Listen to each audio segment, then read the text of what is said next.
I'm here with my third make for the Tim Holtz Sizzix Halloween 2022 release.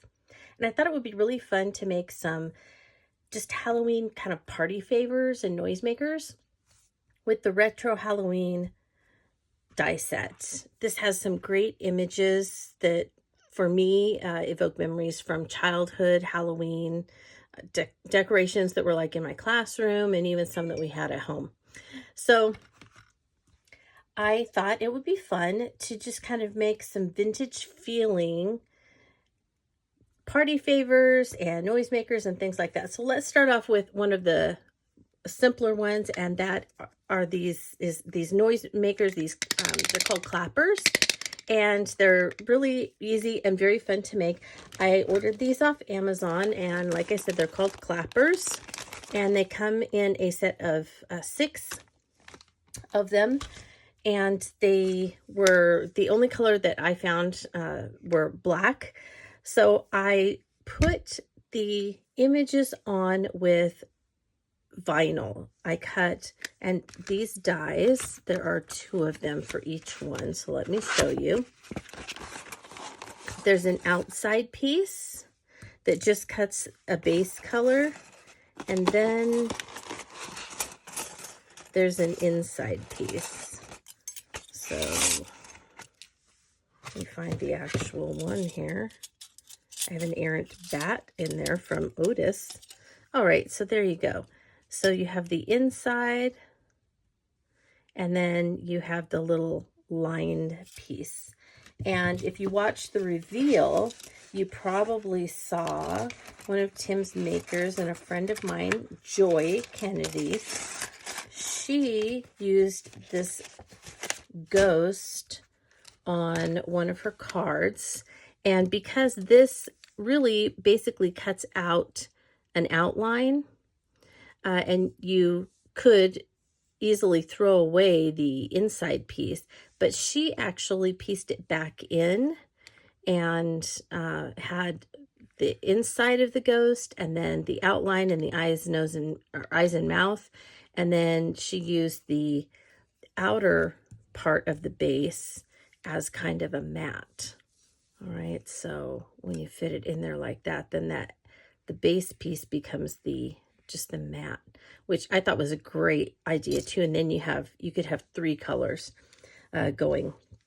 So these are very easy to cut, and so I cut an outside piece in a color and the color that I wanted, and so then I attached those to the make. Then I cut out the outline and attached it to the transfer paper, so that what you do is you take, and then you have to peel off the sticky on the back,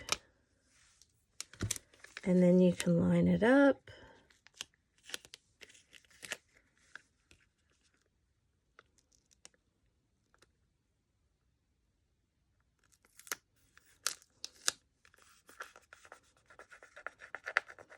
And you get that rubbed on there with whatever you have. And then you gently peel the transfer off. And it's much easier to get it centered this way, because otherwise you have all these very thin little things. You're trying to keep them straight. And trust me, if you don't use the transfer, it really is much more difficult. So then you just peel this off. And there you have your image with the outline. And how easy and cute is that? And so then I just tied it with some string. This is a little bit of the new Ideology. This is a wired kind of sparkly ribbon. Or on these, I just used some Dollar Tree twine, baker's twine in black and orange. And then on the handles, I used some of the new Ideology labels stickers that kind of went with each one, just to add a little bit more interest. And so these are super easy, really fun, that you could have around at your Halloween party, just kind of, you know, on the table or whatever, or gift people, and then, you know, they just make noise, and that's kind of the part of the fun of Halloween, right? Okay, the other thing that I made with the dies is I made some Halloween crackers. And usually, as you know, these are kind of part of New Year's, even Christmas in the UK, you know, kind of as a traditional thing. But I thought it would be fun to do for Halloween. And so I made these out of it. A long time ago, you may have seen on my Instagram that I posted some paper towel rolls that I had cut in half. And that's all this is, paper towel rolls.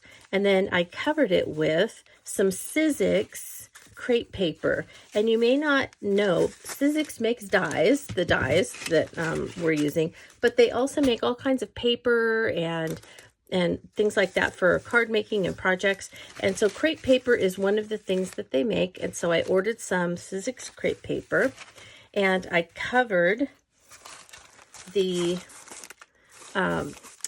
toilet paper roll with the crepe paper, tied the ends, and before you tie one of the ends, you need to leave it open and put all kinds of things in it. And so crackers have jokes. So I just ran off on a computer some silly jokes about skeletons and pumpkins and cats and things like that. And so I will actually post some of those on my blog post for you if you're interested in them.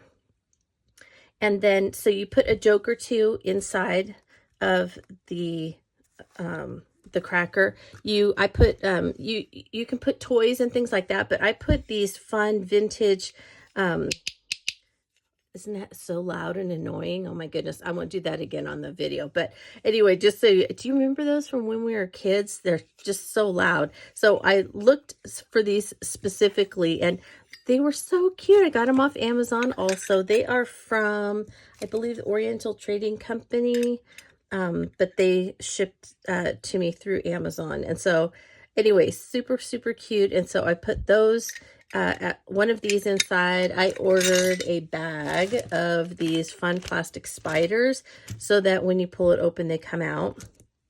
And I also added candy. And so I got some candy that was in wrappers and put in there so that it would come out.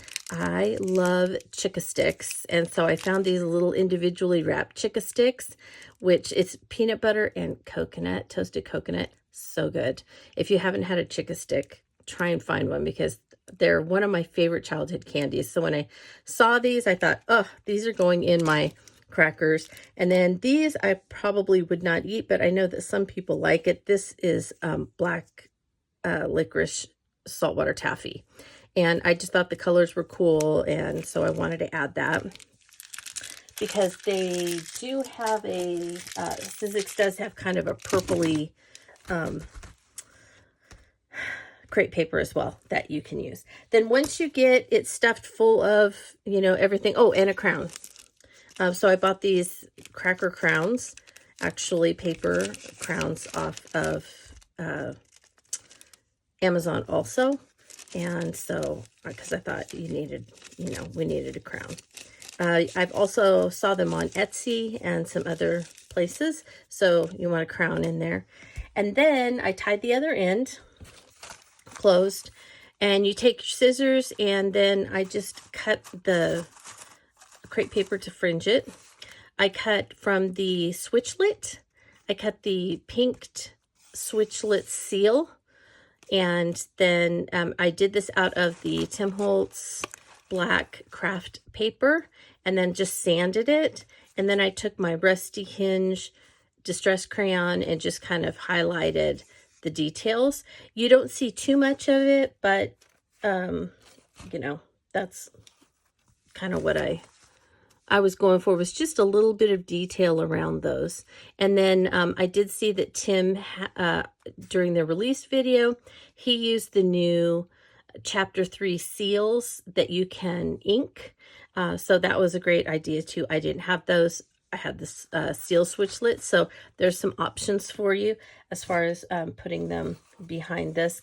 And then I thought that this just kind of looked kind of plain, and I wanted to, you know, zhuzh it up a little bit.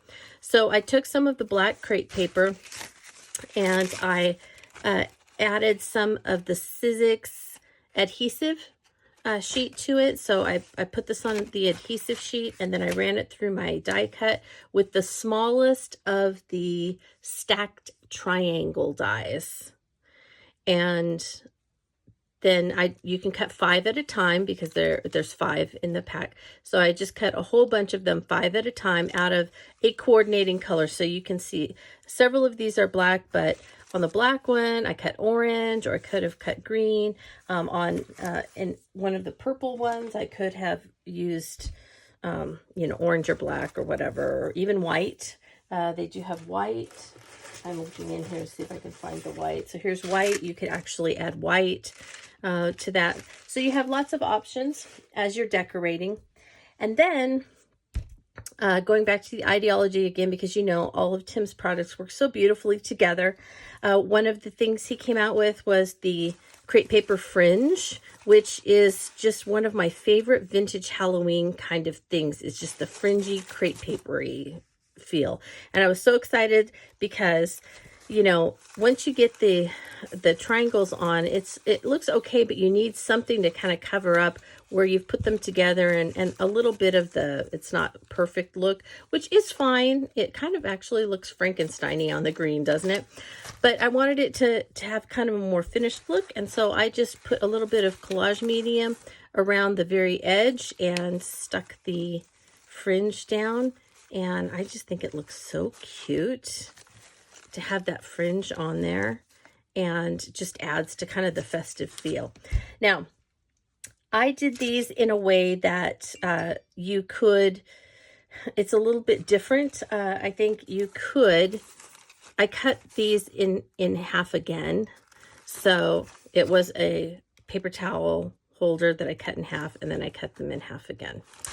And that way, if the person wanted, this is not how they generally do it, but they could just pull and break this themselves, and all the stuff would fall out, which I thought was really fun. So I did that, and then the crepe paper is really strong from Sizzix, so I poked holes so that people could just kind of pull it. And I was careful when I put these on, and I only attached one end, so that whoever was pulling it, this would stay intact, okay? And so then they could just do that. But the actual technical way, so you don't have to go to all that trouble, the technical way is that 2 people grab the ends and pull, and whoever ends up with the whole piece, so if this came off in somebody else's hand, then the person still holding the cracker wins. And then they get all of the contents that are inside. And then you read the jokes to each other and eat the candy and, play with all the noisemakers. So I just thought that it was kind of a fun thing to do. And so I wanted to kind of walk through with you what I did. And I hope that was helpful. If you have any questions about this, you know what to do. Just go ahead and click on that contact section at the right, and you can email me on my blog through that, not here on YouTube, but on my blog. You can email me, and I will be glad to answer any questions that you might have on how I did this. I will put in my blog the links to the items that I found on Amazon, if you're interested in those, or you can just Google and get your own stuff. But I hope that gives you a couple of really fun ideas for using the new retro Halloween die set from Tim Holtz and Sizzix, because I think it's super fun and really needs to be used for parties and for favors and gifts and things that we're going to give away. Thank you so much for sticking with me through this fairly short little walkthrough tutorial, and I hope that you have a very crafty day.